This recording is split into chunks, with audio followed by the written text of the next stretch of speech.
नमस्कार, स्वागत है सफलता आईएएस के ऑनलाइन प्लेटफॉर्म में। यूजीसी नेट के लिए प्रारंभ किए गए भारत के भूगोल के इस विषय में इस महामैराथन के अंदर हम यहाँ पर स्टार्ट करने जा रहे हैं आज एक नया टॉपिक, जिसमें हमने प्रायद्वीपीय पठार के पश्चिमी घाट एवं पूर्वी घाट का अध्ययन करना है। तो यहाँ पर आज हम क्या करेंगे, पश्चिमी घाट एवं पूर्वी घाट का अध्ययन करेंगे।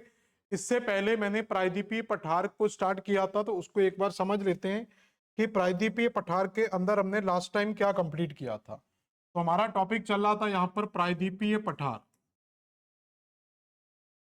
तो प्रायद्वीपीय पठार में अगर देखा जाए यहाँ पर, तो प्रायद्वीपीय पठार की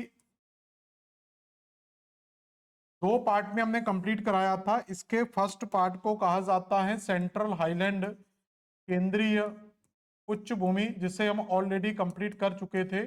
तो ये पूरा बेल्ट है केंद्रीय उच्च भूमि, और नीचे का जो पूरा बेल्ट है इसको कहते हैं दक्कन पठार। लेकिन इस दक्कन के पठार को कई पार्ट्स में डिवाइड करके हम पढ़ते हैं। जैसे इसके सबसे पूर्वी भाग को स्टडी करते हैं हम पूर्वी पठार के अंदर। तो इसको स्टडी करेंगे हम किसमें, पूर्वी पठार के अंदर, जिसको हम ऑलरेडी कंप्लीट कर चुके थे। और उसमें एक बहुत आश्चर्य की बात मुझे समझ में आती है कि जो हमने पूर्वी पठार की क्लास की थी और वो ऑनलाइन डली हुई है, उस क्लास में साउंड में कुछ प्रॉब्लम्स आई थी। स्टार्टिंग में ठीक था, शायद बीच में कुछ साउंड में प्रॉब्लम है, लेकिन कोई भी स्टूडेंट उसमें ये कमेंट नहीं कर रहा है कि सर इसमें साउंड नहीं आ रहा है, क्या आ रहा है, कोई प्रॉब्लम है, बस आप उसको देखते जा रहे हैं। तो उसको आप लोगों को कम से कम कमेंट में बोलना चाहिए कि सर ये क्लास हटा दीजिए, इसमें समझ में नहीं आया है, इसको दोबारा करवाना चाहिए क्लास को। तो मुझे नहीं लग रहा है कि आप लोगों को शायद इसकी जरूरत होती है कि आपको बोलना पड़ेगा आपको। तो मैं खुद ही इसको कंप्लीट करवाऊंगा। तो पूर्वी घाट में आपका कंप्लीट करवाऊंगा अभी। इसके बाद जो पश्चिमी घाट है और इस साइड का जो एरिया वो है पूर्वी घाट। तो आज की क्लास में हमें इसे पूर्वी घाट और इसी पश्चिमी घाट को कंप्लीट करना है। और फिर उसके बाद अंदर का जो एरिया वो दक्कन का मेन एरिया बचेगा, जिसमें महाराष्ट्र, कर्नाटका, मैसूर और रायलसीमा वगैरह जो प्लेटू है उनको कंप्लीट करेंगे। मतलब दो क्लास हमारी और होंगी और उसके अंदर हमारा ये पूरे का पूरा चैप्टर क्लोज हो जाएगा। तो अब यहां पर देखा जाए कि इस पेनिनसुलर प्लेटू के अंदर सबसे पहले हम समझेंगे वेस्टर्न घाट एवं ईस्टर्न घाट। तो ये तो हम समझते हैं कि ये जो दोनों घाट हैं, अगर इन दोनों घाटों की बात की जाए तो ये हमें कहां पर मिलेंगे। तो इसकी तो अब आपको नॉलेज है ये कि ये कहाँ मिलेंगे।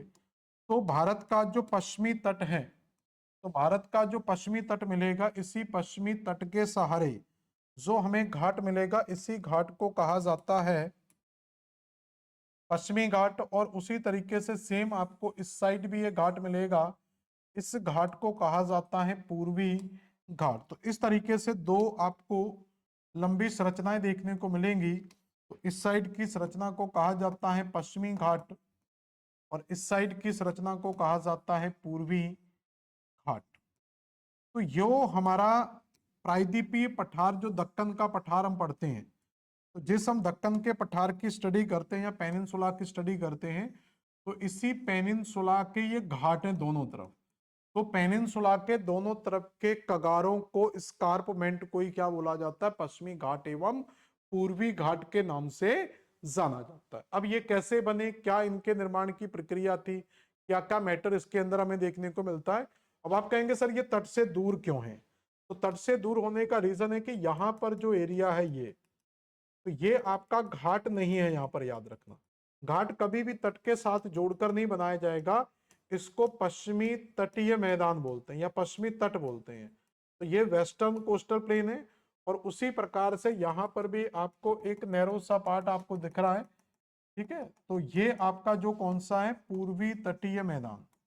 तो इसको क्या कहेंगे, पूर्वी तटीय मैदान। तो इस तरीके से पश्चिमी घाट के दोनों तरफ हमें क्या देखने को मिलता है, पश्चिमी तटीय मैदान और पूर्वी तटीय मैदान देखने को मिलते हैं। अब थोड़ा सा पहले हम पढ़ेंगे पश्चिमी तटीय मैदान के बारे में और उसके बाद हम पढ़ेंगे पूर्वी तटीय मैदान के बारे में। तो पहले पश्चिमी घाट और पूर्वी घाट के बारे में। तो सबसे पहले यहां पर हम पश्चिमी घाट पढ़ेंगे। पहले थोड़ा सा पश्चिमी घाट के बारे में जानेंगे कि पश्चिमी घाट क्या है। तो Western Ghat lie parallel to the western coast, they are continuous and can a crossed through passes only like Thal, Bhor and पाल घाट। तो ये माना जाता है कि जो पश्चिमी घाट है वो पश्चिमी तट के समानांतर ही फैला हुआ है। पश्चिमी घाट पश्चिमी तट के समानांतर फैला हुआ है और ये एक कंटिन्यूअस रेंज है। अगर कुछ छोटे मोटे दर्रों को छोड़ दिया जाए तो अगर इसमें पालघाट, थालघाट और भोरघाट जैसे दर्रों को छोड़ दिया जाए तो उन दर्रों को छोड़कर ये बाकी की पूरी श्रेणी हमें कैसी मिलती है? कंटिन्यूअस श्रेणी हमें देखने को मिलती है, समानांतर और निरंतर श्रेणी देखने को मिलती है। तो अगर आपको पश्चिमी घाट क्रॉस करना है तो आप इन 3-4 दर्रों से, जैसे मान लो अगर आप पश्चिमी तट पर खड़े हैं, तो अगर आप इस पश्चिमी तट पर हैं तो पश्चिमी तट से अगर आपको जाना है, देखो हमारा स्थलाकृति किस प्रकार की होगी, तो हमारी टोपोग्राफी कुछ इस प्रकार की बनेगी। तो ये हमारा स्ट्रक्चर बनेगा कुछ। तो इस साइड जो बनेगा वो आपका सी का पार्ट होगा। इस साइड जो पार्ट होगा वो आपका कौन सा सी होगा? यहाँ पर अरेबियन सी होगा। और अरेबियन सी से जब आप जाएंगे तो यहां पर ऊपर जाएंगे तो ये आपको कोस्ट मिल जाएगा, वेस्टर्न कोस्ट। अब वेस्टर्न कोस्ट के बाद जाएंगे तो आपको मिलेगा वेस्टर्न घाट। अब इस घाट को क्रॉस करना है, आपको इस साइड आना है, तो आप इस पूरे घाट के ऊपर से नहीं जाएंगे बल्कि इस घाट में मिलने वाले जो दर्रे हैं कुछ, तो इन घाटों के ऊपर मिलने वाले बीच बीच में जो दर्रे मिलेंगे, इन दर्रों को क्रॉस करके आप पश्चिम से पूर्वी तट की ओर आ सकते हैं, आंतरिक भागों में प्रवेश कर सकते हैं। दूसरा पॉइंट क्या कह रहा है? The Western Ghat are higher than the Eastern Ghat. तो पश्चिमी घाट जो है वो पूर्वी घाट की तुलना में ज्यादा ऊंचे हैं। Their average elevation is the 900 to 1600 meters is against 600 meter of the eastern घाट। तो मतलब यहाँ पर जो हाइट दी हुई है, तो ईस्टर्न घाट की हाइट मानी गई है यहाँ पर, तो ईस्टर्न घाट की हाइट कह रहे हैं वो 600 मीटर है और इस साइड की जो हाइट है वो 900 मीटर से लेकर 1600 मीटर तक भी मिलती है। तो इसलिए हम ये लिखा गया है कि पश्चिमी घाट पूर्वी घाट की तुलना में, और ये पूरे का पूरा आपका एनसीईआरटी के अंदर जाकर पढ़ लेना, क्लास 9th। तो क्लास 9th एनसीईआरटी में जाकर देख लेना, एज इट इज आपको लाइन मिल जाएगी, एज इट इज यही सेंटेंस आपका वहां पर यूज किया गया। तो क्लियर हो गया? तो पश्चिमी घाट क्या है? पश्चिमी तट के समानांतर एक फैली हुई एक निरंतर पर्वत श्रेणी है जिसमें कुछ दर्रे मिलते हैं, इसके अलावा यहाँ पर पूरी कंटिन्यूस मिलती है और इसकी ऊंचाई पश्चिमी घाट की तुलना में, पश्चिमी घाट की ऊंचाई पूर्वी घाट की तुलना में ज्यादा है। अब आता है इसका फॉर्मेशन किस प्रकार से हुआ होगा, आखिर पश्चिमी घाट बना किस प्रकार से था। तो अगर पास्ट स्ट्रक्चर को देखें, देखो अगर पास्ट में जाना पड़ेगा थोड़ा सा, तो पास्ट में जो हमारा पेनिनसुला आज हमें दिखाई देता है, ये पेनिनसुला कुछ इस तरीके का था। ये पेनिनसुला कुछ इस तरीके का मिलता था। ये हमारा क्या था? एक प्रायद्वीपीय क्षेत्र था। इसको कहते थे प्रायद्वीपीय क्षेत्र। और वर्तमान स्थिति में अगर आप देखेंगे तो वर्तमान जो स्थिति हमें दिखाई देती है, वो वर्तमान स्थिति आपको इस तरीके से दिखाई देती है। तो उस समय प्रायद्वीपीय पठार इस तरीके का दिखाई दे रहा था, आज प्रायद्वीपीय पठार इस तरीके का दिखाई दे रहा है। तो ये जो इनोवेशन आपको एक अंतर दिखाई दे रहा है, वो किस कारण से दिखाई दे रहा है, तो यहाँ पर क्या चेंजेस आया होगा। तो इसका मतलब कि ये जो एरिया है यहां से, ये थोड़ा सा एक्स्ट्रा पार्ट दिख रहा है, यहाँ पर ये जो पार्ट है ये थोड़ा सा हमें एक्स्ट्रा दिखाई दे रहा है। तो ये एक्स्ट्रा पार्ट अगर हम यहाँ से रिमूव कर दें, अगर इसको यहां से रिमूव कर दिया जाए तो ये लैंड पूरा इस तरीके से बन जाएगा। अब होता क्या है कि ड्यूरिंग फॉर्मेशन ऑफ प्लेटू, तो पठारी संरचना के निर्माण के दौरान जब इन पूरी पठारी संरचनाओं का निर्माण हो रहा था, उस समय क्या था कि हमारी जो भारतीय प्लेट है वो यूरेशियन प्लेट के साथ टकराती है। देखो इसका थोड़ा सा हिस्टोरिकल बैकग्राउंड में जाते हैं। ये दोनों तो बने रहने दो, इनको नया पेज ले लेते हैं। तो यहां पर यह माना जाता है कि जब इनकी उत्पत्ति की बात करते हैं पश्चिमी घाट की, तो यहां पर नॉर्थ में मिलती है कौन सी प्लेट? Eurasian plate. यहां पर थी यूरेशियन प्लेट और इसी यूरेशियन प्लेट के साथ जो भारतीय प्लेट अफ्रीका महाद्वीप के साथ जुड़ी हुई थी, तो ये भारतीय भूखंड नॉर्थ ईस्ट डायरेक्शन में मूव करता है और फाइनली इस यूरेशियन प्लेट के साथ जाकर टकरा जाता है। तो जब भारतीय प्लेट यूरेशियन प्लेट के साथ टकराती है, तो ये जो घटना है, ये घटना किस काल में हुई थी? क्रिटेशियस काल के अंदर ये घटना देखने को मिलती है। तो ये घटना किस काल की है? तो क्रिटेशियस काल में ये इवेंट हमें देखने को मिलता है। When Indo plate collide with Eurasian plate, जब भारतीय प्लेट यूरेशियन प्लेट के साथ टकराती है, तो ये किस काल में टकराती है? क्रिटेशियस काल में। और क्रिटेशियस काल में यहाँ पर तीन प्रमुख घटनाएं घटित होती हैं। तो क्रिटेशियस काल में सबसे पहले यहाँ पर निर्माण होता है काराकोरम श्रेणी का। तो यहां पर जब ये प्लेट टकराती है तो इसमें एक फोल्ड बनता है और इसी फोल्ड से बनती है आपकी काराकोरम श्रेणी।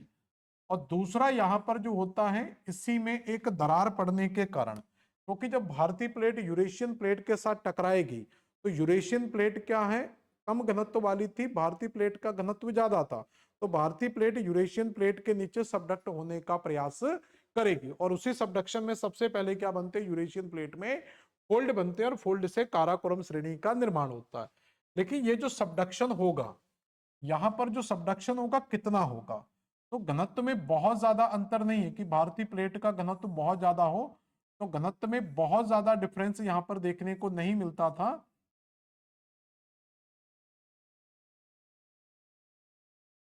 ये आपके यूरेशियन प्लेट हो गया और इसी यूरेशियन प्लेट के साथ इस तरफ हो जाएगी इंडो प्लेट। जब इंडो प्लेट का इस यूरेशियन प्लेट के नीचे सबडक्शन होगा, इसको क्या बोलते हैं? सबडक्शन।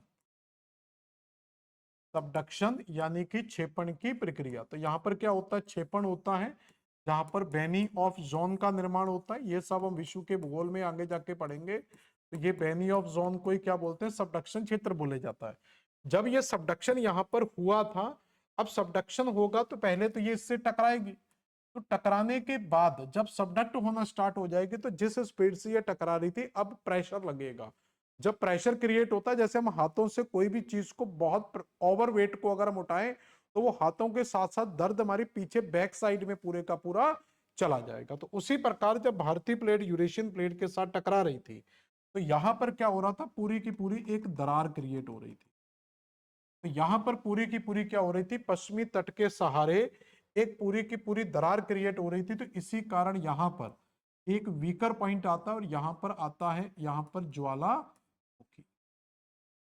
तो इसलिए दूसरी घटना जो हुई वो दक्कन का जो लावा था या दक्कन में जो लावा निकला, वो भी इसी घटना के साथ जुड़ा हुआ था। दक्कन लावा में क्या हुआ? यहां पर ज्वालामुखी का विस्फोट हुआ, क्योंकि दरार पड़ रही थी। तो दरार जब ज्यादा पड़ रही थी तो ज्वालामुखी का विस्फोट भी हो गया। तीसरी घटना क्या घटित हुई कि जो पश्चिमी घाट का था, अब समझना तीसरी घटना, क्योंकि हमारी जो मेन पॉइंट है वो तीसरी घटना से जुड़ा हुआ है। तो जो हमारा ब्लॉक था, वो जो नॉर्मली ब्लॉक था वो इस तरीके का, मैंने बताया आपको, बड़ा ब्लॉक था ये पूरे का पूरा। अब जो क्रैक डेवलप हो रहा था वो यहां से प्रेशर आ रहा था, ये तो यूरेशियन प्लेट के साथ क्लाइड कर चुकी है। अब यहां से एक बैक फोर्स रिलीज हो रहा है, इस तरीके की एक दरार क्रिएट हो रही है। और दूसरी चीज क्या हो रहा था कि जो भारतीय प्लेट इसके साथ टकराएगी तो आप देखेंगे पीछे वाला जो भाग है वो ऊपर की ओर उठेगा और इधर वाला भाग क्या है?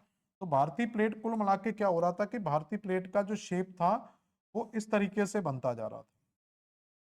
ये नॉर्मल सरफेस था।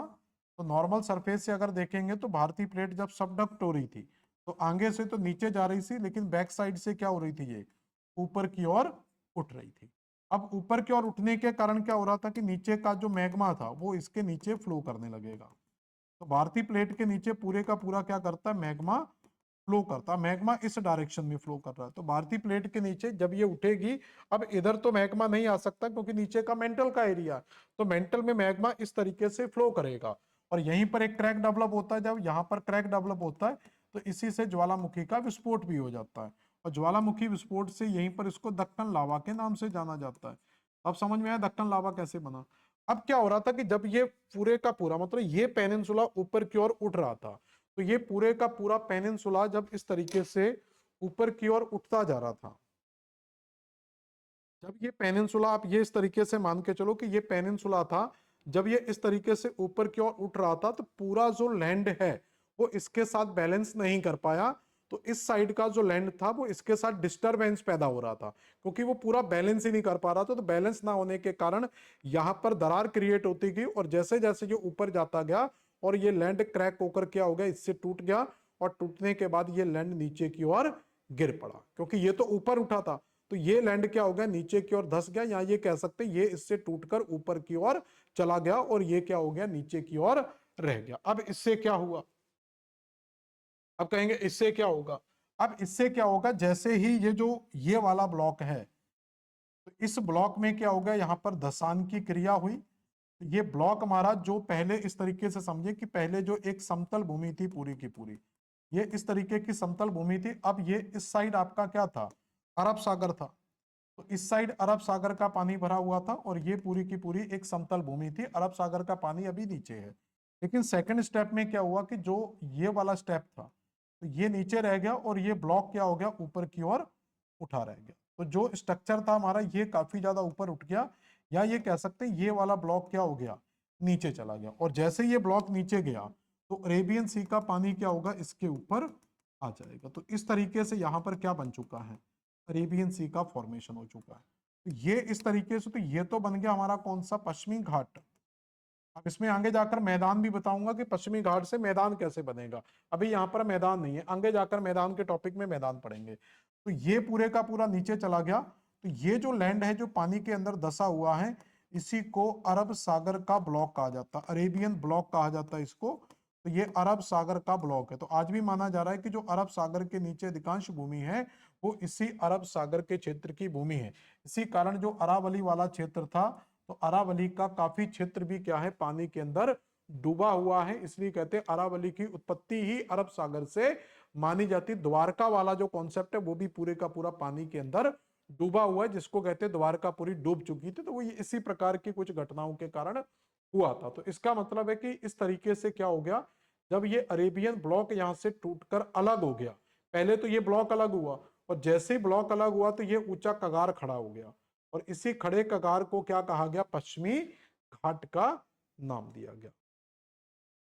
तो इस प्रकार से यहां पर किसकी उत्पत्ति होती है, पश्चिमी घाट की उत्पत्ति। क्लियर। तो अरेबियन ब्लॉक से, तो जो अरब सागर का ब्लॉक था, तो अरब सागर के ब्लॉक के टूटने से जो बचा हुआ रिमेनिंग पार्ट था उसको फिर क्या बोला गया, पश्चिमी घाट का नाम दिया गया। ये फॉर्मेशन की कहानी याद रखना छोटी सी। इसके बाद आता है क्लासिफिकेशन। क्लासिफिकेशन की अगर हम बात करेंगे तो जो हमारा पश्चिमी घाट है, तो यहाँ पर ये बहुत ही प्यारा पार्ट है। ये सबसे ज्यादा क्वेश्चन आपके यहीं से आते, फॉर्मेशन से भी बहुत ज्यादा क्वेश्चन नहीं आते। इसी पश्चिमी घाट को सह्याद्री के नाम से जाना जाता है। पश्चिमी घाट को क्या कहा जाता है, सह्याद्री के नाम से जाना जाता है। और इसी सह्याद्री के आधार पर, इसी सह्याद्री के आधार पर देखा जाए तो पश्चिमी घाट को 3 सह्याद्रियों में डिवाइड करते हैं। एक पार्ट कहलाता है जिसको कहते हैं उत्तरी सह्याद्री। दूसरा जो पार्ट होता है उसको कह दिया जाता है मध्य सह्याद्री, मतलब मध्य वाला जो भाग है वो मध्य सह्याद्री कहलाती है। और जो दक्षिण वाला भाग है उसको कह देते हैं दक्षिणी सह्याद्री। तो इस तरीके से पूरे का पूरा जो पश्चिमी घाट है उसको 3 सह्याद्रियों में डिवाइड किया जाता है। इस तरीके से यहाँ पर एक बार डायग्राम में भी समझ लेते हैं। ये हमारा पूरे का पूरा पश्चिमी घाट है। अब ये पश्चिमी घाट सामान्यतः तो कंटिन्यूअस है, लेकिन फिर भी इसको 3 पार्ट्स में डिवाइड कर लिया जाता है। तो एक पार्ट आपका यहाँ पर मिल जाएगा, एक पार्ट यहाँ मिल जाएगा और एक पार्ट सबसे नीचे मिल जाएगा। तो ये जो 3 पार्ट हैं इन्हीं को सह्याद्री के नाम से जाना जाता है। तो ये जो पार्ट है इसको क्या बोला जाएगा, तो इसको कहा जाएगा सबसे उत्तरी सह्याद्री। ये सबसे उत्तरी भाग है, उत्तरी सह्याद्री बोलेंगे। ये मध्य का भाग है तो इसको मध्य सह्याद्री कहेंगे। और जो दक्षिणी भाग है उसको दक्षिणी सह्याद्री कहेंगे। अब क्वेश्चन आता है कि इसका विस्तार आखिर शुरू कहां से करें।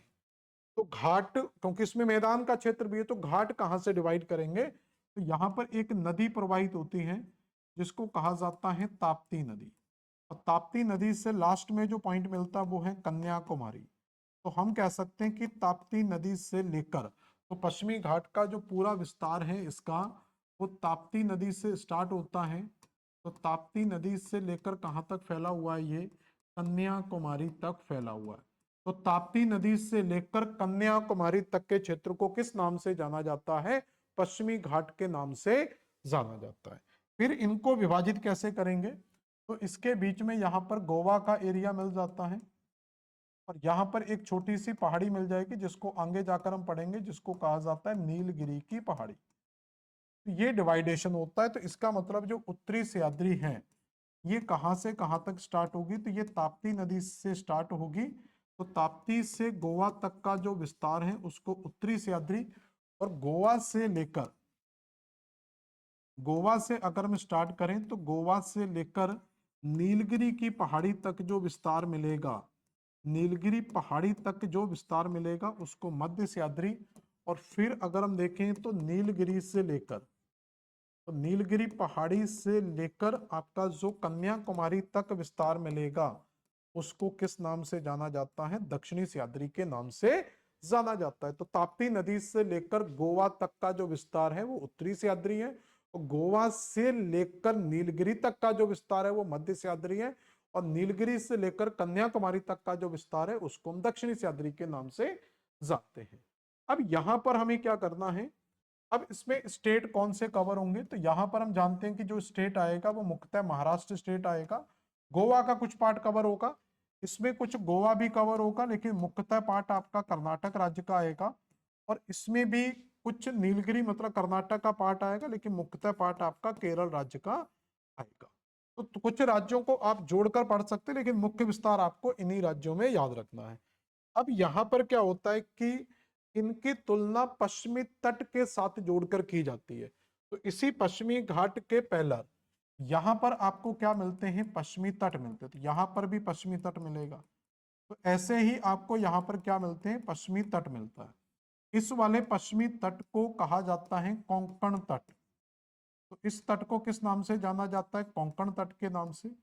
मध्य वाला जो भाग है इसको कनारा या कन्नड़ तट के नाम से जाना जाता है, और दक्षिण वाला जो भाग है उसको मालाबार तट के नाम से जाना जाता है। तो कई बार आपको कंपेयर करके पूछ लेता है कि उत्तरी सह्याद्री का तटीय विस्तार किसके साथ है, तो हम कहेंगे कोंकण तट के साथ है, और मध्य सह्याद्री का तटीय विस्तार कनारा तट के साथ है, और दक्षिणी सह्याद्री का विस्तार, तो यहां पर हम लिख सकते हैं तो इसका विस्तार किसके साथ है, कोंकण तट के साथ ये फैला हुआ है।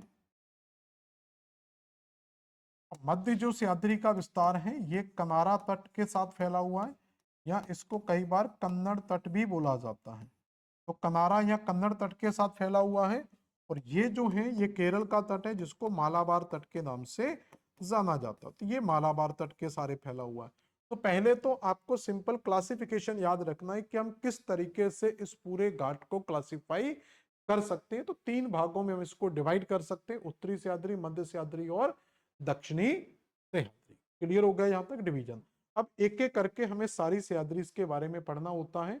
ये क्लासिफिकेशन हो गया।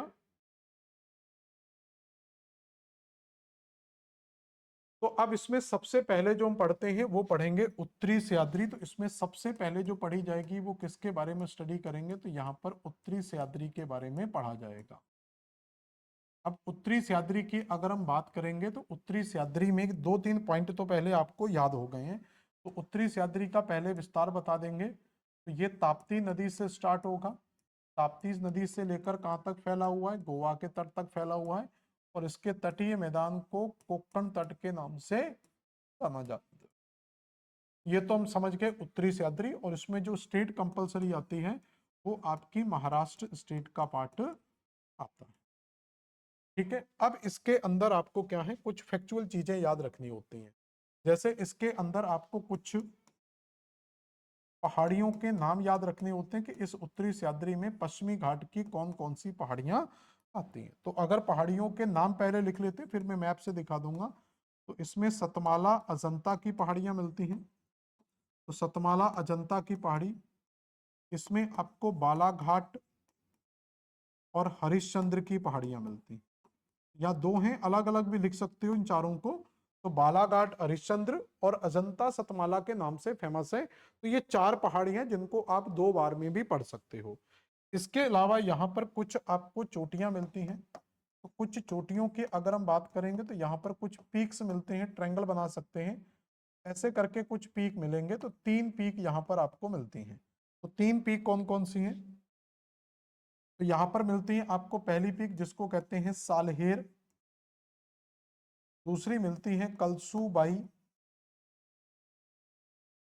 और तीसरी मिलती है महाबलेश्वर। तो ये 3 पीक यहाँ पर आपको मिलेंगी, साल्हेर, कलसूबाई और महाबलेश्वर। और कलसूबाई का संबंध हरिश्चंद्र के साथ है और हरिश्चंद्र की सबसे ऊंची चोटी कलसूबाई भी हमें देखने को मिलती है। इसके अलावा आपको यहाँ पर क्या मिलता है, इसके अलावा यहाँ पर हमें कुछ दर्रे भी देखने को मिलते हैं।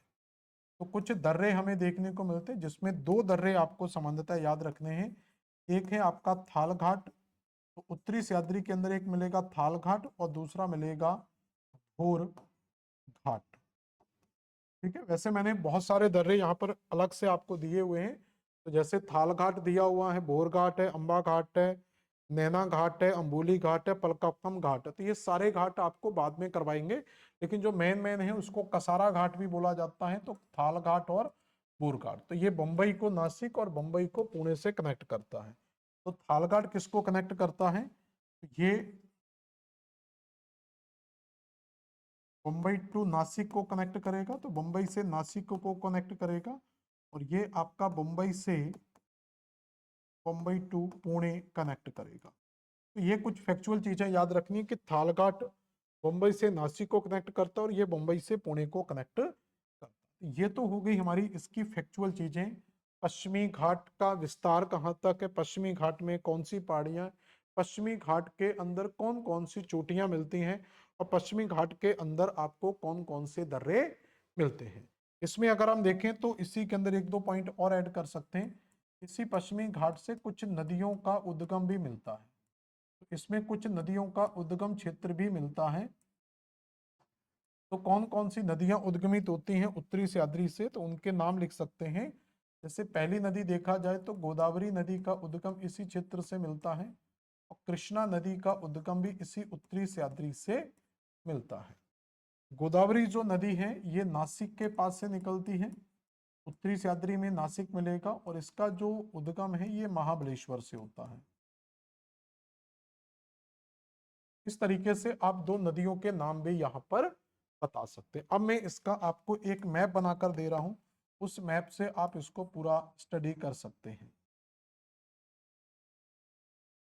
तो यहाँ पर जो हमारा उत्तरी सह्याद्री रहेगा बीच में, तो यहाँ पर आपको पहले तो कुछ पहाड़ियां याद रखनी है। तो 3-4 यहाँ पर पहले पहाड़ियां याद रख लेंगे।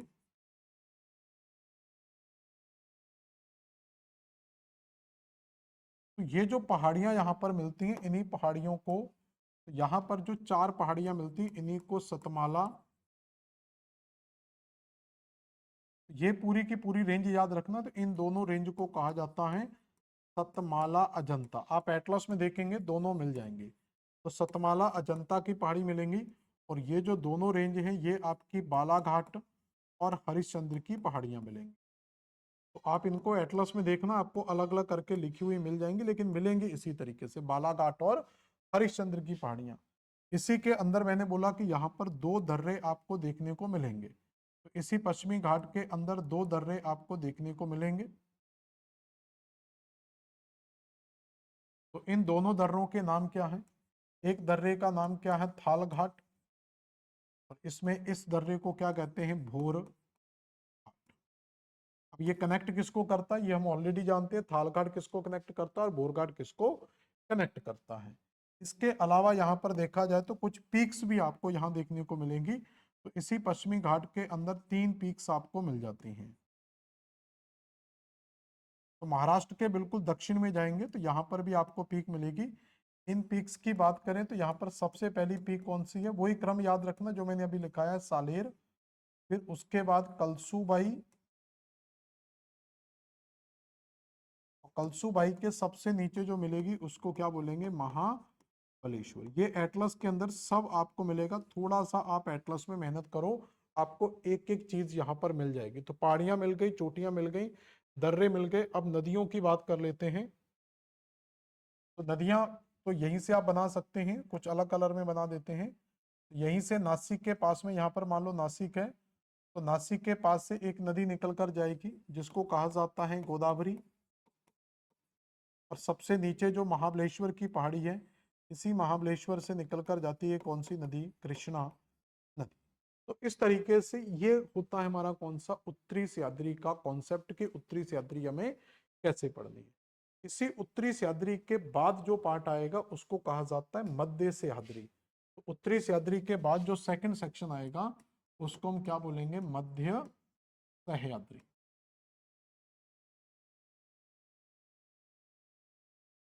तो मध्य सह्याद्री के अंदर भी पहले कुछ फैक्चुअल चीजें हैं। जैसे पहली चीज है तो इसका विस्तार कहाँ से कहाँ तक होगा, तो ये गोवा से स्टार्ट होगा और नीलगिरी की पहाड़ी तक हमें देखने को मिल जाएगा।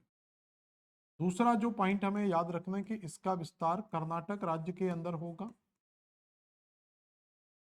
ये कर्नाटक में मिलेगा। और तीसरा जो हमें याद रखना है, गोवा से नीलगिरी और कर्नाटक, और इसका जो तट है वो संबंध है हमारा कनारा तट से या फिर कन्नड़ तट से। तो कनारा या कन्नड़ तट से ये संबंधित, ये आपका मध्य सह्याद्री का पार्ट आता है। गोवा से नीलगिरी, कर्नाटक, कर्नाटक से कन्नड़ या कनारा तट।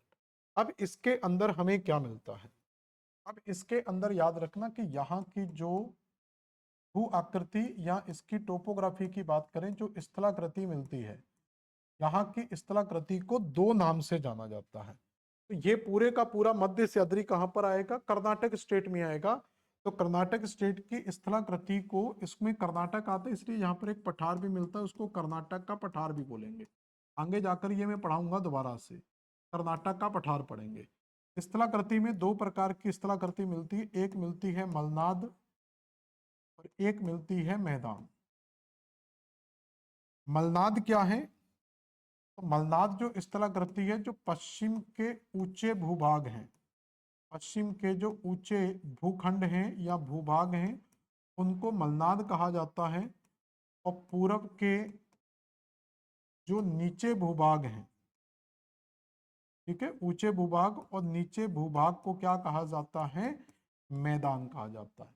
तो पश्चिमी जो भाग है, अभी मैं डायग्राम से दिखा दूंगा आपका, तो पश्चिम का मतलब है पश्चिम घाट की तरफ, तो वो ऊंची टोपोग्राफी जिसको मलनाड कहा जाता है, और जो नीचा समतल मैदान है उसको समझता है मैदान कहा जाता है। और इसी मलनाड क्षेत्र के अंदर अगर हम जाते हैं, तो इसी मलनाड क्षेत्र के अंदर जाते हैं, क्योंकि ये ऊंचा भाग है, तो यहीं पर आपको मिलेगा कर्नाटक का पठार। तो कर्नाटक के पठार का संबंध किससे, मलनाड से या मैदान से, या आप इसको ऐसा छोड़े, कर्नाटक के पठार में दोनों स्थला करती हैं। तो यहाँ पर ऊंची जगह मिलेगा आपको बाबा बुदान पर्वत। तो बाबा बुदान पर्वत या बाबा बुदान की जो पहाड़ी है वो इसी मलनाड रीजन में, तो कर्नाटक के पठार में पश्चिम के ऊंचे भूभाग को मलनाड के नाम से जाना जाता है, जहां पर बाबा बुदान की पहाड़ी मिलती है।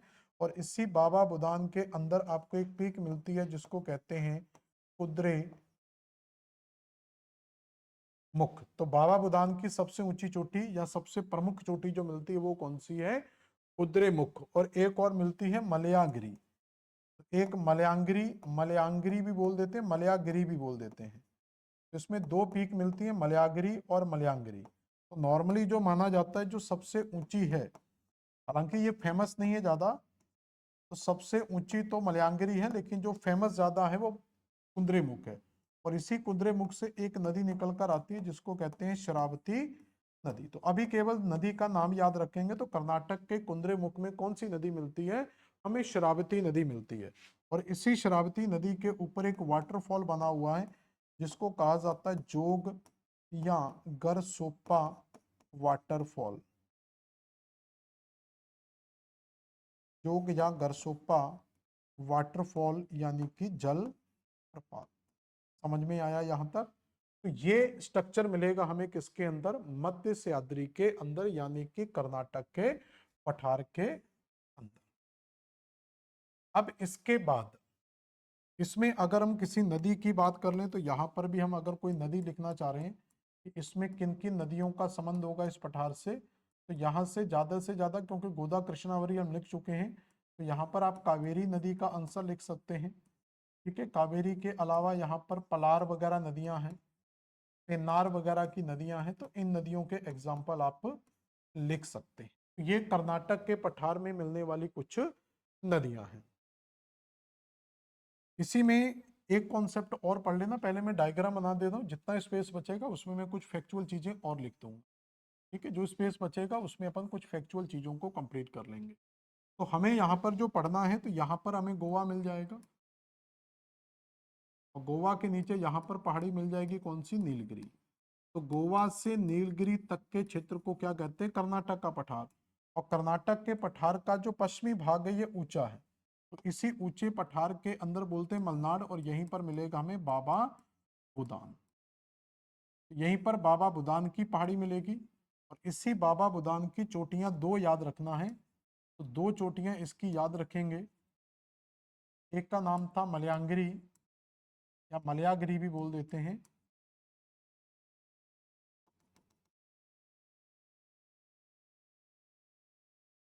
मलयागिरी। और एक क्या मिलती है जिसका नाम है कुद्रे मुख। और इसी कुद्रे मुख से एक नदी आती है जिसको कहा जाता है शरावती नदी, और ये अरब सागर में गिरेगी। इसका नाम क्या है, शरावती नदी। इसी कुद्रे मुख से शरावती नदी, और इसी शरावती नदी पर कर्नाटक के अंदर बना हुआ है यहाँ पर एक वाटरफॉल। इस जगह पर इसी वाटरफॉल को कहा जाता है जोग या गरसोप्पा वाटरफॉल। ये एटलस के अंदर आपको याद रखना है, जब आप एटलस में देखोगे हर चीज आपको एटलस के अंदर दिखाई दे जाएगी। तो ये कहलाता है हमारा कौन सा, पश्चिमी घाट। अब इसमें एक दो चीजें मैंने और बोला था अपन ऐड कर सकते हैं, तो और क्या ऐड कर सकते हैं, जो पश्चिमी घाट है, देखो एक बार स्ट्रक्चर को समझो, स्ट्रक्चर से समझते हैं।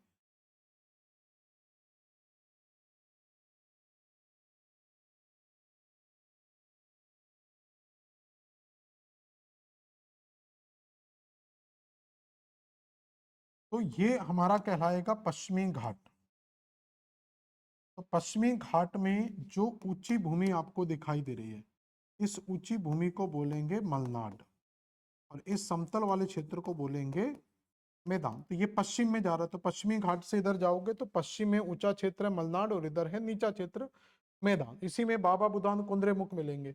और इस साइड अगर आप जाएंगे तो यहाँ पर आपको जली क्षेत्र मिलेगा। ये आपका कौन सा क्षेत्र हो गया, अरब सागर का क्षेत्र हो गया। तो यहाँ पर आपको अरब सागर मिल गया, और यहाँ पर आपको जो मिलेगा वो पश्चिमी तटीय मैदान या पश्चिमी तट लिख सकते हैं, तो ये आपको पश्चिमी तट मिल जाएगा। अब क्या होता है कि जब नदियों की बात करते हैं, नदियों को यहाँ मेन समझाना है, तो सामान्यतः जो नदियां हैं वो इस तरफ से निकलती है, यहाँ से निकलेंगी और इस तरफ की ओर चली जाएंगी। तो यहाँ पर जैसे जो नदियां मैंने लिखाई हैं आपको, कावेरी पलार, वो इस तरफ जाती है। लेकिन कुछ नदियां हैं जो पश्चिमी घाट के पश्चिमी, ये देखो ये पश्चिमी घाट है, ये पश्चिमी घाट का ये पश्चिम है, और ये पश्चिमी घाट का पूरब है। तो जो नदी पश्चिमी घाट के पूरब, जैसे ये मान लो स्लोप है पूरे का पूरा, तो ये स्लोप है, तो इस साइड पूरब हो गया, इस साइड पश्चिम हो गया। तो जो नदी पश्चिमी घाट के पूर्वी तट से निकलेगी वो बंगाल की खाड़ी की ओर चली जाएगी, मतलब इस डायरेक्शन में। मान लो कि ये नदी अगर यहां से निकलती तो ये इस तरफ जाएगी, क्योंकि यहाँ पर घाट है। और अगर कोई नदी इस तरफ निकलती है तो वो अरब सागर में जाएगी।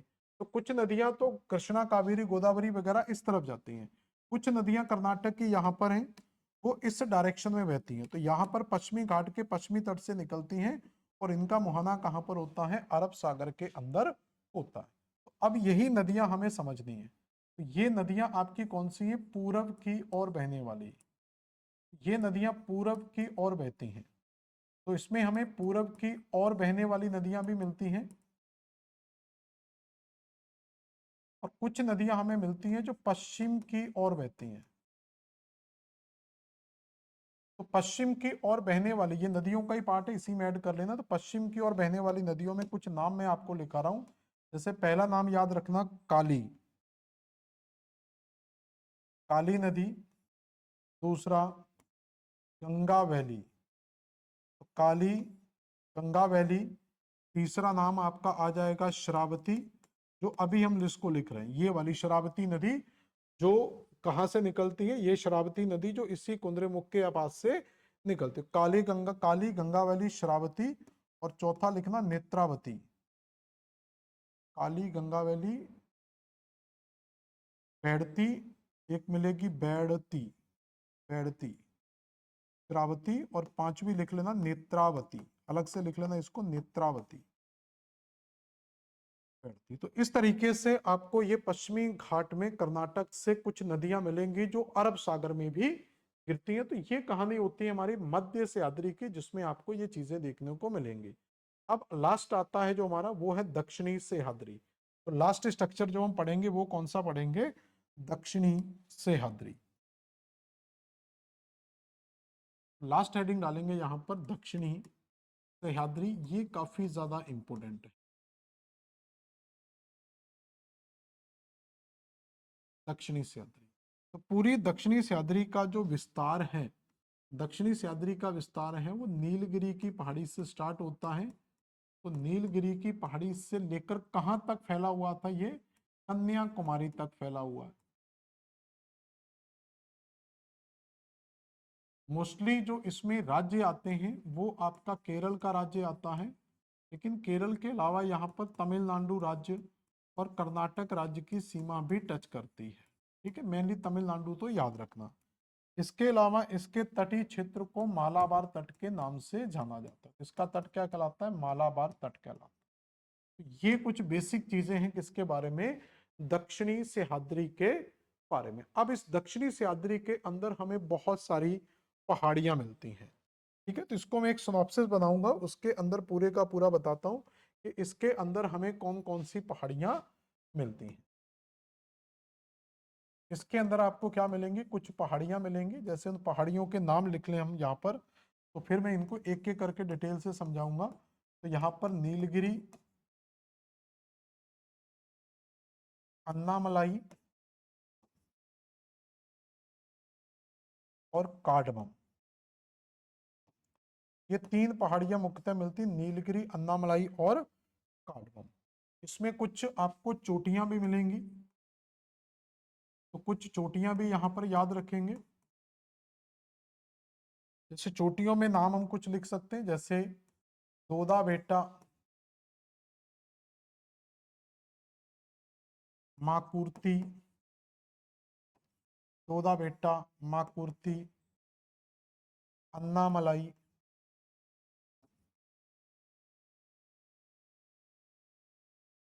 ठीक है। कार्डमम में मिल जाएगी आपको अन्नामलाई, कार्डमम में भी एक मिलेगी, तो अभी याद आ जाएगा, बता दूंगा।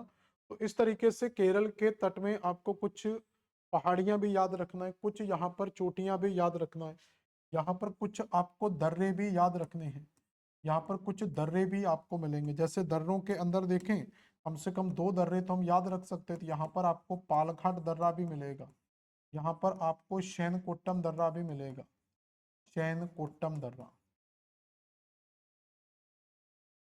ठीक है, यहाँ पर अगस्त्य मलाई आ जाएगा, अगस्त्य मलाई। तो पालघाट मिलेगा और शैनकोट्टम दर्रा मिलेगा। पालघाट दर्रे के बारे में अगर देखें तो ये दर्रा जो है ये कोच्चिन को, ये कोच्चि टू कोयम्बटूर को कनेक्ट करता है। ये क्या करता है? कोच्चिन को कोयम्बटूर से ऐड करता है। तो कोच्चिन केरल में है और कोयम्बटूर कहाँ पर है? तमिलनाडु में। ऐसे शैनकोट्टम दर्रा है, तो ये केरल की राजधानी तिरुवनंतपुरम, तो ये केरल की राजधानी तिरुवनंतपुरम को किससे टच करता है? मदुरई से टच कर। तो इस तरीके से यहाँ पर आपको क्या कुछ दर्रे मिलेंगे। अब बात आती है लास्ट, आपको यहाँ पर कौन कौन सी नदियां मिलेंगी। तो यहाँ पर इस केरल राज्य के अंदर कौन कौन सी नदियां मिलेंगी? तो नदियां वही तरीका है, आपको दोनों तरीके की नदियां यहाँ पर मिलेंगी। तो कुछ नदियां हैं जो पश्चिमी घाट के पूर्वी तट की तरफ से निकलती हैं, और कुछ नदियां हैं जो पश्चिमी घाट के पश्चिमी तट की तरफ से निकलती हैं। तो जो पूर्वी तट की तरफ से निकलेंगी, ठीक है, उसमें आपकी वेगई है, आप वेगई याद रख सकते हैं। ताम्र पानी का नाम याद रख सकते हैं, ताम्र पानी।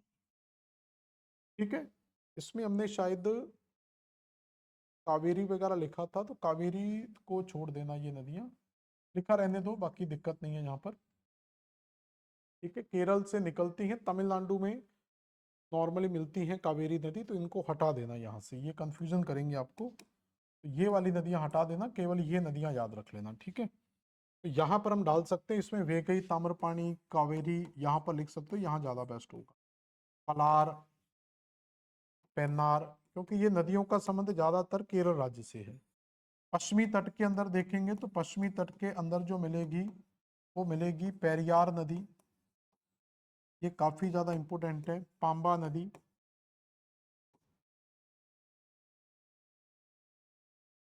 ठीक है, तो पेरियार और पांबा ये दो नदियां आपको मिल जाएंगी। अब इसको हमें पूरे का पूरा मैप में कन्वर्ट करना है। इसको क्या करना है, ये तो हो गया इसका फैक्चुअल डाटा। इस डाटा को हम सिनॉप्सिस और मैप में कैसे कन्वर्ट करेंगे उसको समझते हैं। देखो, पूरे पश्चिमी घाट की अगर हम चर्चा करें, सॉरी दक्षिणी सह्याद्री की,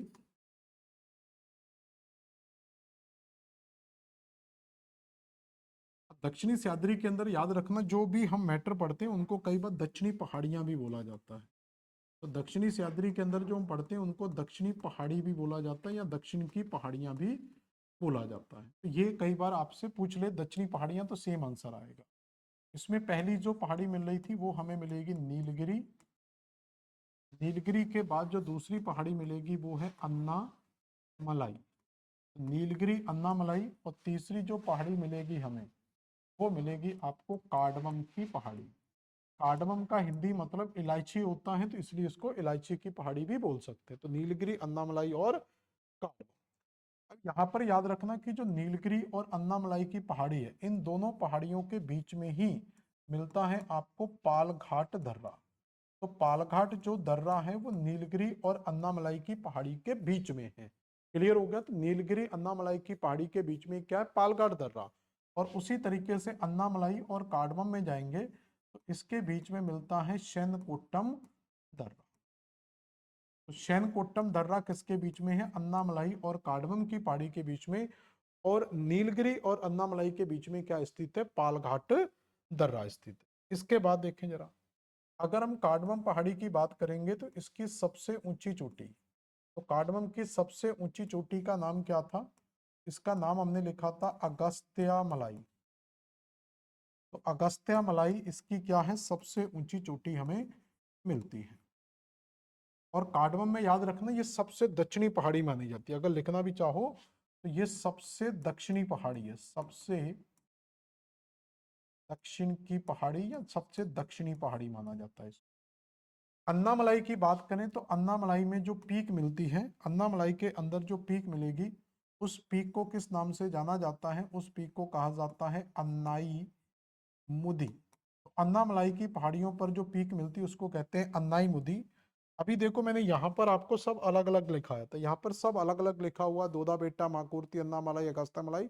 अब मैं सबको एक कॉम्प्लिकेटेड करके तरीके से सबको मिक्स करके हम पढ़ रहे हैं। तो अन्नाई मुदी की अगर हम बात करेंगे तो अन्नाई मुदी हम जानते हैं कि ये दक्षिण भारत की सबसे ऊंची चोटी है। तो दक्षिण भारत की सबसे ऊंची चोटी, highest peak of south India is called Annai मुदी, लोकेटेड इन अन्नामलाई। तो ये कहाँ पर लोकेटेड है, अन्नामलाई में। ऐसे ही अगर हम नीलगिरी की बात करेंगे तो नीलगिरी में जो पीक्स मिलती हैं उसमें एक पीक मिलती है जिसको कहते हैं दोदा बेटा। अब जो दोदा बेटा है, अब देखो एक चीज और इनसे राज्य पूछे, जैसे अन्नाई मलाई की, अन्नाई मुदी की पहाड़ी है ये केरल राज्य में स्थित है। अगस्त मलाई है ये भी आपकी लगभग केरल में ही, तमिलनाडु के बॉर्डर पर मिल जाती है लेकिन केरल लगा सकते हैं। लेकिन जो दोदा बेटा ये पूरी तरीके से तमिलनाडु स्टेट में स्थित है। तो दोदा बेटा कहाँ पर है, तमिलनाडु में, इसलिए इसको तमिलनाडु राज्य की सबसे ऊंची चोटी भी कहा जाता है। और उसी के नीचे जो दूसरी पीक मिलती है, दोदा बेटा के नीचे क्या मिलती है आपको, माकुर्ती। तो जो माकुर्ती है ये केरल में स्थित है। तो इस तरीके से आप इसको कुछ पीक्स को याद रख सकते हैं। तो नीलगिरी, अन्नामलाई, कार्डमम, उनके बीच में दर्रे कौन से और चोटियां कौन सी। अब ये दर्रे किसको कनेक्ट करते हैं, तो पालक्काड जो दर्रा ये हम जानते हैं कि ये किसको कनेक्ट करता है, ये कोच्चि को किससे कनेक्ट करता है, कोयम्बटूर से कनेक्ट करता है। तो कोच्चि को किससे कनेक्ट करेगा, कोयम्बटूर से। और कोच्चि कहाँ पड़ता है, कोच्चि आपका केरल में पड़ता है। और कोयम्बटूर कहाँ पड़ता है, तमिलनाडु में। तो इस तरीके से ये दर्रा क्या कर रहा है, केरल को तमिलनाडु से कनेक्ट करेगा। ऐसे ही अगर हम यहाँ पर बात कर लें किसकी, शैनकोट्टम दर्रे की, अगर हम यहाँ पर शैनकोट्टम दर्रे की बात करें तो शैनकोट्टम दर्रा किसको जोड़ता है, तो केरल की राजधानी तिरुवनंतपुरम। तो केरल की राजधानी का नाम क्या है, तिरुवनंतपुरम। तिरुवनंतपुरम को किससे कनेक्ट करेगा, तो ये मदुरई से कनेक्ट करेगा। अब आप कहेंगे सर ये मदुरई कहाँ पड़ता है, तो ये मदुरई कहीं नहीं पड़ता है, पास में ही अपने। तो ये आपको तमिलनाडु राज्य के अंदर मिलेगा। और तिरुवनंतपुरम तो केरल की सबसे बड़ी या सबसे लंबी स्पेलिंग वाली राजधानी, तो भारत की सबसे लंबी स्पेलिंग वाली राजधानी क्या है? थिरुवनंतपुरम। ठीक है, ऐसा क्वेश्चन आता नहीं है, सिर्फ समझने के लिए। तो ये पूरे का पूरा स्ट्रक्चर होता है। इसका अपन मैप बना के देख लेते हैं। तो ये पूरे का पूरा पेनिनसुला इंडिया का मैप बन जाएगा। दक्षिण का मैंने काफी लंबा कर दे रहा हूँ क्योंकि हमें दक्षिण में स्पेस की ज्यादा जरूरत पड़ती है, इतना लंबा है नहीं है ये। तो यहाँ पर आपको जो पहाड़ी मिलेगी, तो यहाँ पर पहले पहाड़ियां बना लेते, तो सबसे पहले यहाँ पर जो पहाड़ी मिलेगी उसी पहाड़ी को कहा जाता है नीलगिरी। तो पहली पहाड़ी तो आपको क्या मिल गई? नीलगिरी। नीलगिरी के बाद जो पहाड़ी मिलेगी उसको क्या कहा जाता है? अन्नामलाई। तो अन्नाई मलाई की पहाड़ी में नीलगिरी अन्नामलाई, और अन्नामलाई के नीचे जो पहाड़ी मिलेगी उसको क्या कहा जाता है? कार्डमम। तो पहले तो ये तीनों की तीनों पहाड़ियां आपको ये पूरा केरल और तमिलनाडु के बॉर्डर पर मिलेगा, क्योंकि ये जो स्ट्रक्चर आप देखोगे प्रायद्वीपीय भारत का, तो यहाँ पर ये मिलेगा। देखो इसकी लोकेशन याद रखना, यहाँ पर केरल राज्य है, बगल में तमिलनाडु राज्य है। तो ये जो पहाड़ियां पड़ रहे हैं ये लगभग इसी बॉर्डर पर मिलती हैं। तो ये केरल और तमिलनाडु के बॉर्डर पर, मतलब ये पूरी की पूरी सह्याद्री जो है ये केरल और तमिलनाडु के बॉर्डर पर मिलती है। क्लियर? तो नीलगिरी, अन्नामलाई और काडमम ये पहाड़ियां। इसके बाद यहां पर हमने दर्रे देखे, तो इन दोनों पहाड़ियों के बीच में एक दर्रा है। ठीक है, इन दोनों पहाड़ियों के बीच में एक दर्रा है, और इधर से इन दोनों पहाड़ियों के बीच में एक दर्रा है। तो दोनों पहाड़ियों के बीच में जो दर्रे मिलते हैं, तो ये दर्रे किसको कनेक्ट करते हैं उसको समझ लेते हैं। तो यहां पर हम जानते हैं कि ये जो दर्रा है, ये दर्रा यहां से कनेक्ट करेगा दोनों लैंड को। तो इन दोनों लैंड्स की अगर हम बात करें तो ये दोनों को किसको कनेक्ट करेगा? तो ये आपका कोच्चि मिलेगा, और इस साइड क्या मिलेगा? कोयम्बटूर मिलेगा। तो ये कोच्चि को किससे कनेक्ट कर रहा है? कोयम्बटूर से। यहां पर जो मिलेगा वो आपको मदुरई मिलेगा। तो ये मदुरई को किससे कनेक्ट कर रहा है? तो यहां पर आपको तिरुवनंतपुरम,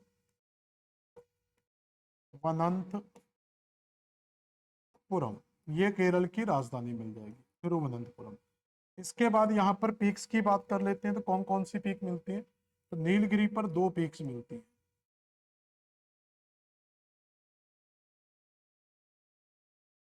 जो केरल की तरफ चोटी है उसको माकुर्ती बोल देते हैं, और यहाँ पर जो चोटी है उसको दोदा बेटा बोल दिया जाता है। अन्नाई मुदी की अगर हम बात करें तो यहाँ पर जो सबसे ऊंची चोटी मिलती है, तो इसकी सबसे ऊंची चोटी को क्या कहा जाता है? इसको कहा जाता है अन्नाई मुदी। तो इसकी चोटी को क्या कहा जाता है? अन्नाई मुदी। बार बार लिख रहा हूँ, ये मुदी में गायब हो जाता है। अन्नाई मुदी। और अन्नाई मुदी की अगर हम बात करें तो ये दक्षिण भारत की सबसे ऊंची चोटी है। तो ये क्या हो गया? दक्षिण भारत की सबसे ऊंची चोटी देखने को मिलेगी। क्लियर? तो ये क्या मिलेगी? दक्षिण भारत की सबसे ऊंची चोटी देखने को मिलेगी। इसके अलावा इसकी सबसे ऊंची चोटी का नाम हम जानते हैं, ये क्या है? अगस्त्य मलाई। तो ये सबसे ऊंची चोटी मिल जाएगी अगस्त्य मलाई। तो इस तरीके से ये पूरे का पूरा आपका दक्षिणी सह्याद्री का चैप्टर कंप्लीट होता है। तो यहाँ पर क्या आएगी? पूरी की पूरी इस तरीके से आपको दक्षिणी सह्याद्री याद रखना। तो ये पश्चिमी घाट हमारा पूरी तरीके से कंप्लीट होता। ठीक है, तो ये जैसे दर्रे लिखे हुए, थाल घाट है, ये मुंबई को नासिक से कनेक्ट करता है। भोर घाट है, ये मुंबई को पुणे से। अंबा घाट है, ये रत्नागिरी को कोल्हापुर से, मतलब ये महाराष्ट्र के अंदर मिल जाएगा। नैना घाट है, ये पुणे को जामेर से टच करता है। अंबोली घाट है, ये स्वंतवादी को बेल्जियम से बेलगाम से टच करता है। और पलक्कम घाट, जिसको पाल घाट करते हैं, ये कोयम्बटूर से, पलक्कम या कोयम्बटूर को मदुरई से कह सकते हैं कि मदुरई से टच करता है। अब हम बात करते हैं थोड़ा सा ईस्टर्न घाट के बारे में। तो ईस्टर्न घाट की स्टडी हम किस तरीके से करते हैं? तो Eastern Ghat, the Eastern Ghat are the discontinue. तो पहली चीज याद रखो, ये कैसा है? एक डिसकंटिन्यू क्षेत्र मिलता है, and regular and the dissected by the river drainage into the Bay of Bengal. पूर्वी घाट असंतता, अनियमित और बंगाल की खाड़ी में मिलने वाली नदियों द्वारा विच्छेदित। तो पूर्वी घाट कभी भी कंटिन्यूस नहीं मिलेगा। पूर्वी घाट क्या मिलेगा? कई टुकड़ों में विभाजित होकर हमें देखने को मिलता है, और जब ये कई टुकड़ों में विभाजित होता है तो टुकड़े विभाजित किसके द्वारा किए गए हैं? तो ये पूरे के पूरे जो टुकड़े विभाजित किए गए, जैसे ये तो कंटिन्यूअस था, तो ये घाट तो पूरे का पूरा क्या था, एक कंटिन्यूअस था, लेकिन यहाँ पर जो बहुत सारी नदियां आती हैं तो इन नदियों ने इस घाट को क्या है, कई टुकड़ों में विभाजित कर दिया, इसलिए ये कंटिन्यूअस मिलता है, ये कभी भी कंटिन्यूअस नहीं मिलता। इसकी हाइट ज्यादा मिलेगी और इसकी हाइट हमेशा कम मिलेगी। क्लासिफिकेशन की बात करें तो अगर हम पूर्वी घाट को भी डिवाइड करें, हालांकि इसमें ज्यादा डिवीजन की जरूरत हमें पड़ती नहीं है, तो इसमें सिर्फ राज्य याद रख लो कि इसके अंदर जो पहला राज्य मिलेगा वो तमिलनाडु, इसके ऊपर आंध्र प्रदेश और उसके ऊपर मिलता हमें उड़ीसा। 3 राज्य इस घाट के अंदर कंप्लीट होते हैं। तमिलनाडु का जो कोस्टल का तट है, तो तमिलनाडु के तट को मालाबार तट के नाम से जानते हैं, तो यहाँ पर आपको मालाबार तट मिल जाता है। तो इसके तट को किस नाम से जाना जाता है, मालाबार तट के नाम से जाना जाता है। जो आंध्र प्रदेश का तट है उसको आंध्र तट के नाम से जाना जाता है, और उड़ीसा के साथ जुड़ा हुआ जो आंध्र प्रदेश का तट है इसको उत्कल तट के नाम से जाना जाता है। तो इस तरीके से इसमें 3 तट आपको देखने को मिलते हैं। सॉरी, मालाबार नहीं मिलेगा, यहाँ पर कोरोमंडल तट मिलेगा। तो यहाँ पर कौन सा तट मिलेगा, कोरोमंडल तट देखने को मिलेगा। तो यहाँ पर कोरोमंडल तट, आंध्र तट, और उसके बाद क्या मिल जाएगा, यहाँ पर उत्कल तट देखने को मिलेगा।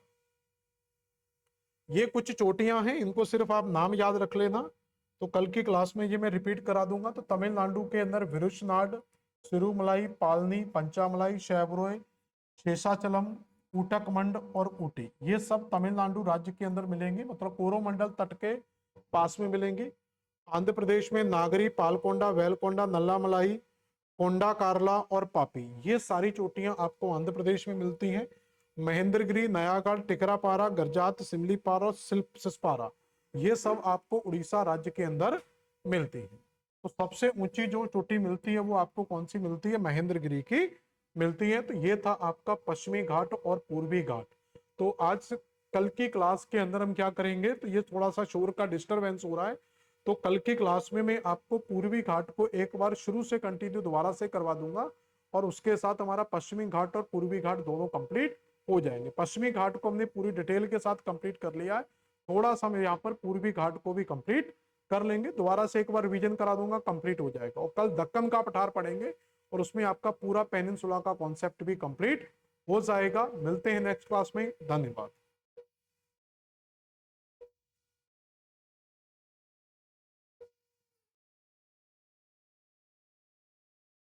कम से कम इसको 2 मिनट बाद में कर लेते, आपने पूरी क्लास का डिस्टरबेंस कर दिया है। इसको 2 मिनट बाद में कर लेती कम से कम। बहुत आवाज आ रही, पूरी क्लास डिस्टर्ब हो, मुझे छोड़नी पड़ी क्लास। अब 5 मिनट और मतलब पूछ ही लेने कम से कम, आप सुनते ही नहीं हो किसी चीज को। 5 मिनट और लगने थे, मैं क्लास बंद कर देता। बहुत बहुत ज्यादा साउंड आता है उसका। नहीं, आप बता दो, उसमें करने की दिक्कत नहीं, 5-10 मिनट रुक जाओ, कोई दिक्कत नहीं है।